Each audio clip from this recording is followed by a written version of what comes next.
thank you all for coming. I'm really, really grateful because it's such a, it's winter, it's hard, but we're part of the festival and I'm glad we've got such a lovely crowd here. So one of the things I talk about is the reason why I do this is years ago in the 80s, my husband and I used to do lots of property investing, and we went into property development and that was fine. We were PAYG and that was all very easy. And then he got made redundant. It's really times changed. That there is no chance of some nice, kindly bank manager then going, "Oh, Louise, that seems like a good idea. Let's give you a loan."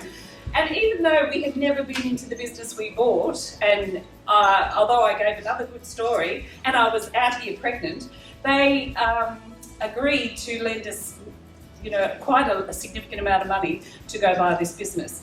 So it's interesting. So what I've learned along the way is some of the reasons why I give these talks, because for the last 10 years I've been a mortgage broker, and which I should have done finance in the first place, but when back in the day you did nursing or teaching, wasn't really thrilled with either.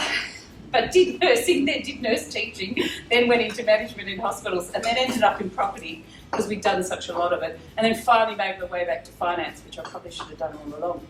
We're very delighted. Our team, we won Residential Mortgage Broker of the Year this year from the Mortgage Federation, which was a great thrill, and numerous other awards. But the reason why I bothered to even come along and tell you about this experience is because I have received such appalling advice over the course of my years from accountants, solicitors and bank managers who should have known better, and who, when I was trying to do this, I would trust because I thought they should know. But their interests were never mine, to be fair, and nor were they interested enough to take the trouble to really discover what my interests were.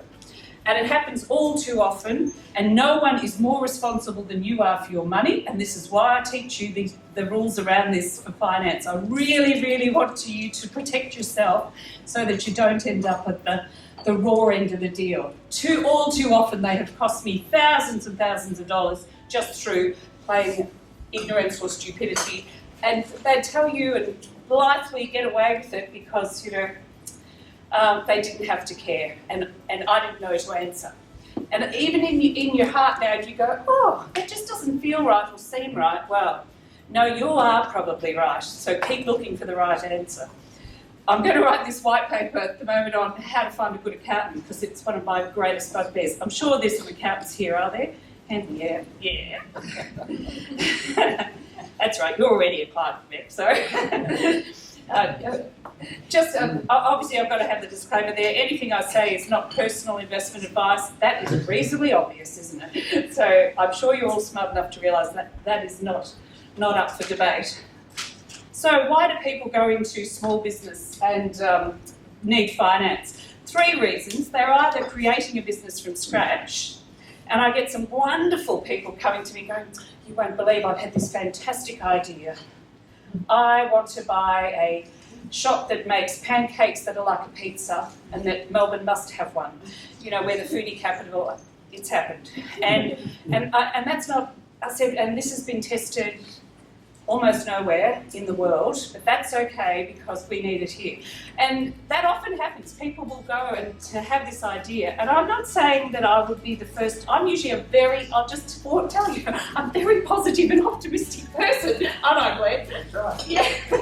I don't usually say no to anything, so I will always try. But I think one thing I'd like to warn you is let's look for our experience in this as well. The other reason is buy a business. I love this slide. Look how cute is that? Buy yourself a business for Christmas. Oh, can you believe someone actually put that together as an ad? Isn't that amazing? You deserve it. Buy that business so you can go work 80 hours a week for yourself so you don't have to work 40 for someone else. That's what happens, isn't it? That's what a small business can be like. And the final reason you might want the finance would be to expand a business. Okay? But most small business owners I have met over time are suffering like this and don't make enough money. And that's the really scary thing. Oh, that's all right. It's all right. Now you've got your phone out, you have to take a photo and tweet and do all that stuff and put it on Facebook and promote us. But you have to Photoshop me first, that's your job. There's no point, yeah, well, that's what happens. So no fear, put out your phones and go for it, I don't mind. But it's really scary in Australia all too often, not just in Australia, it's all over the world. People will make a wage that they could make otherwise. I will happily send you the slides at any time after this, okay? So if you don't want to take notes, don't worry. So, lessons from failed startups. I found this website called Autopsy, and it's people wrote their own an examination of their business failures and the reasons why. And they're fairly obvious: lack of funding, ran out of money, no buyers, unsustainable market, too much ego. People understand how that might be. But it's interesting, but you don't want to be into that trap. You want to be actually pushing ahead and making more. The other thing that scares me is people at the end of their lives I'm meeting and who have had debt that they could have paid off, and they've come to me in their 70s and, I should have paid it off, they've said, when I had the chance. And it might only be, say, relatively small, 50, 60, 100,000, but by this stage it's too late. And then if you get unwell, well, that's the end of that. And it's really sad to see people who then tell you, well, I could have paid this debt off when I had the chance, when I was earning reasonable money in my business, but the accountants all said, oh, don't worry about it, it's tax deductible, which of course is, utter nonsense. You can't live on a tax deduction.